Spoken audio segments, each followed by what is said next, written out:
Krásný den.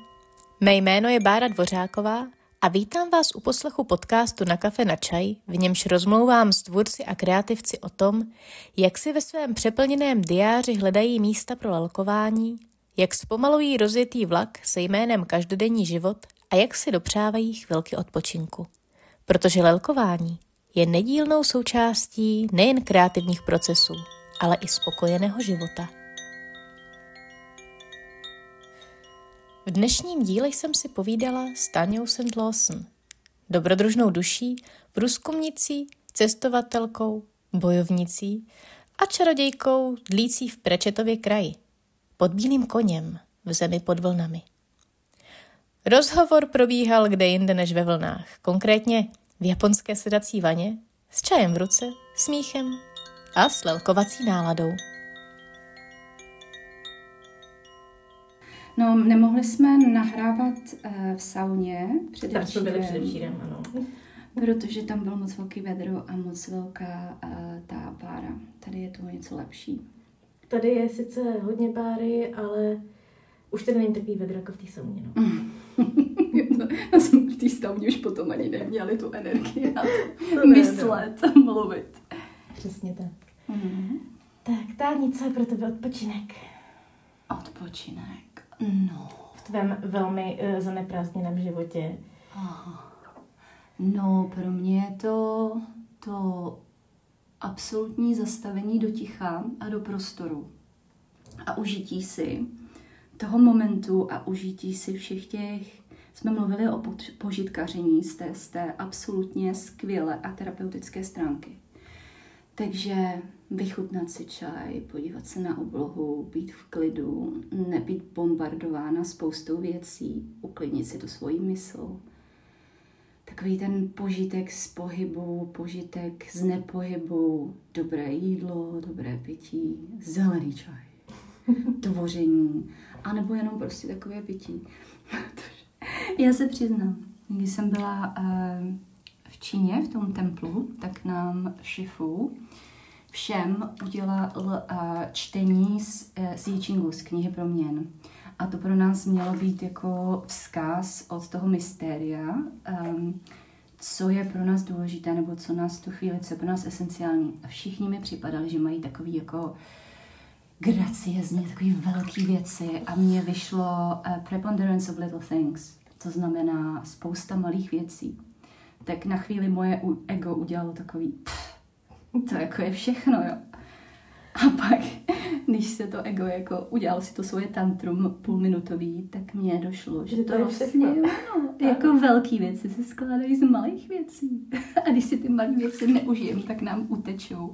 A my pořád přemýšlíme, kdy už budou ty velké věci. A ono přitom ty velké věci se dějou prostřednictvím těch malých. Přesně tak. Jako ta lavina. No, přesně tak. Takže já jsem vlastně byla šťastná a teďka si to pamatuju, že vlastně, když je tam to přehlcení, když je tam toho moc a když to sepne takového toho červíčka toho, že bych měla dělat víc, anebo že ta správná věc užít si je něco velkého, tak vždycky je mi nejlíp v tom tichu prostoru, které tvoří skrze mě. A jak to poznáš, kdy je ten čas? No, to je, když chci zbalit věci a utíct, nebo když se chci hibernovat, nebo když se chci prostě zavřít od celého světa. Takže to vím, že už je čas, protože se ztrácím v tom světě venku a už je toho moc. A nebyl čas na to vnitřní a na ten hlas toho tvoření a toho ticha a toho prostoru. Takže je to hlas takový, řekněme, knižní, k čertu s tím všem, kdo do Narnie.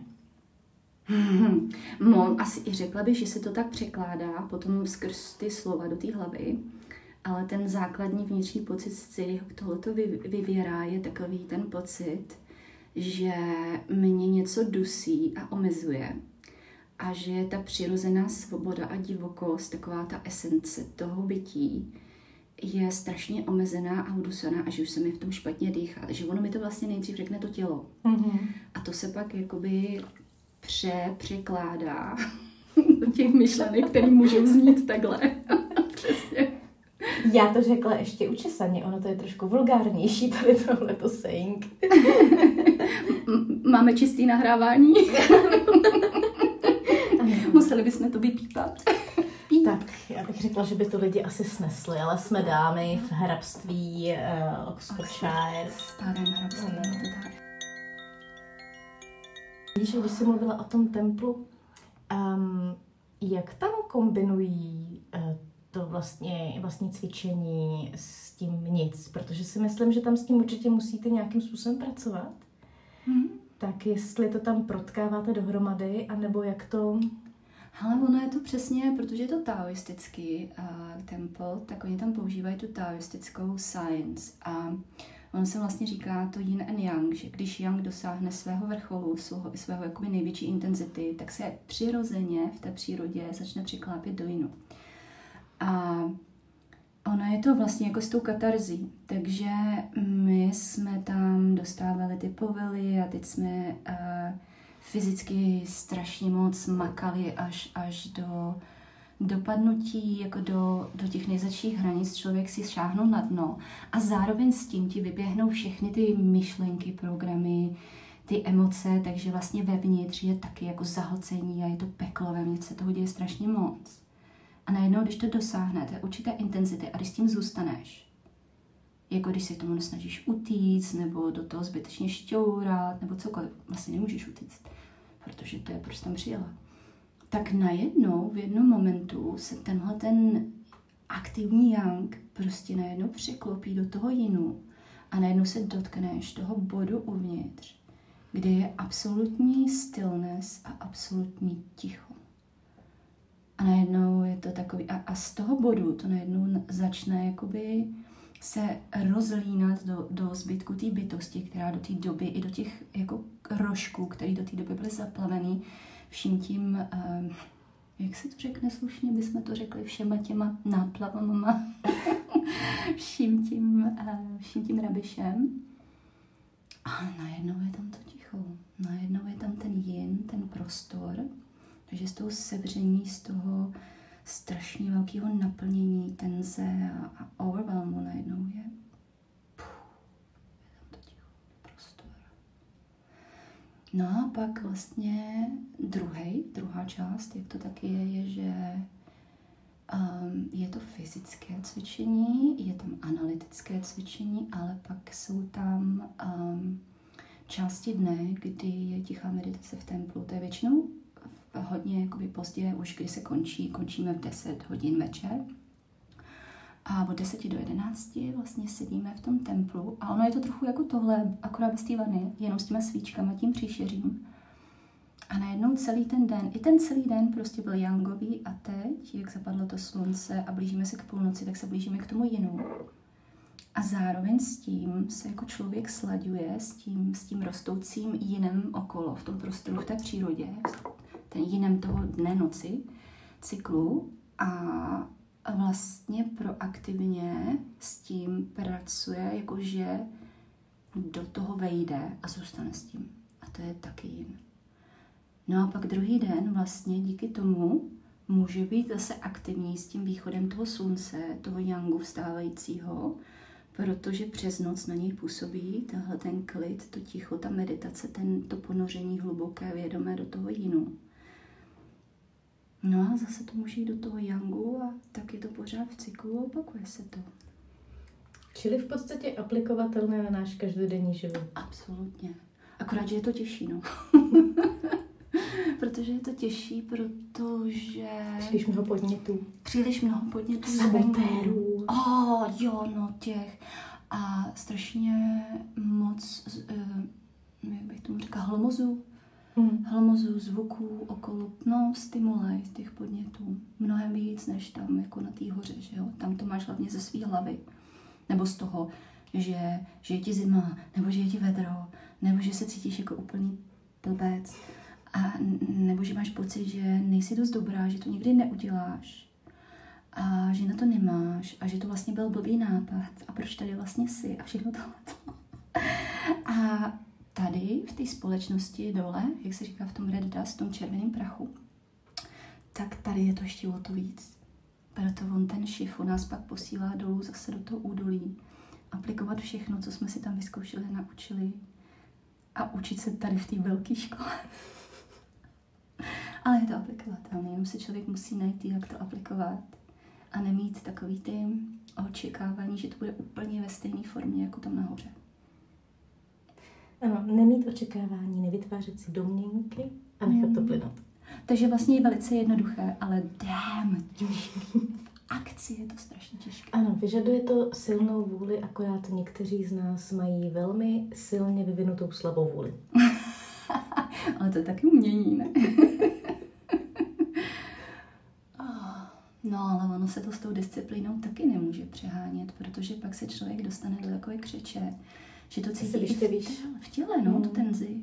Nejenom mentálně, emocionálně, ale tělesně. To tělo se tak sevře a pak přijdou ty bolesti. No tak vyplaví se ti stresové hormony a dostáváme se do opravdu zatěžkávacího období, kdy to tělo v tomhle tom vydrží fakt jenom chvíli.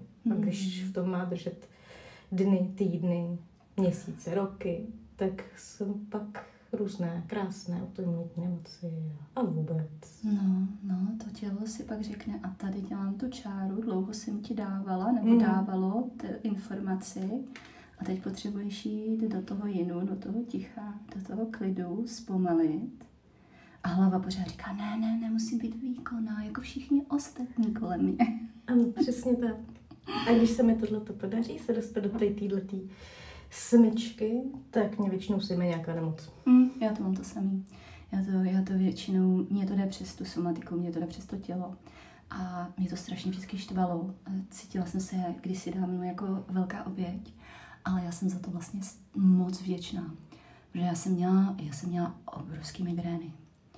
A chvilku mi trvalo, než jsem zjistila, že ty migrény jsou jako opravdu můj přítel a spojenec, že oni mi vždycky značí, když už jsem ujela moc daleko. A že už je to opravdu, by to bylo daleko, kdybych pokračovala a prostě mě vypnul. A já jsem za ně i za tu bolest vděčná, protože já bych to jinak asi ignorovala. Kdyby tam nebyla ta velká bolest, tak bych prostě jela. A to nikdy není dobrý. Jak říkáš, pak jsou ty velké nemoci. A to už opravdu je lepší se naučit přesto, když to jde, se přesto naučit. Jsme zase u toho zahlcení podněty. Přesně tak.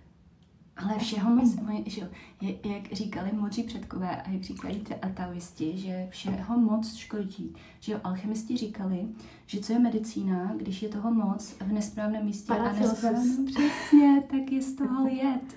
A jed v malém množství ve správný čas a správně aplikovaný je medicína. No, teď sjíždím. Ještě si neutap, Se rozhodněme, ještě se utapím.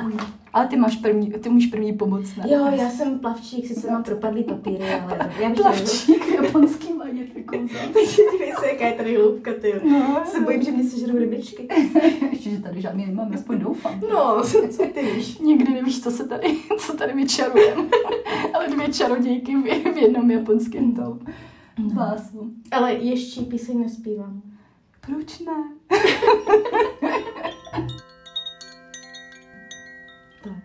Tak. Řekneme jim čau? Komu? Těm, co nás poslouchají. Jestli nás někdo poslouchá. No, v éteru nás určitě někde někdo poslouchá. Třeba jo. Tak my se s vámi loučíme a přejeme vám šťastný den, ať už je jakákoliv hodina u vás. Tady je krásně tma. Mějte se krásně a buďte kreativní a nezapomeňte lelkovat.